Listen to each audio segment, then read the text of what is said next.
Thank you, sir. Thank you, sir. Thank you.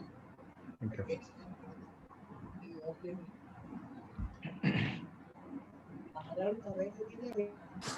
Thank you, sir. Thank you.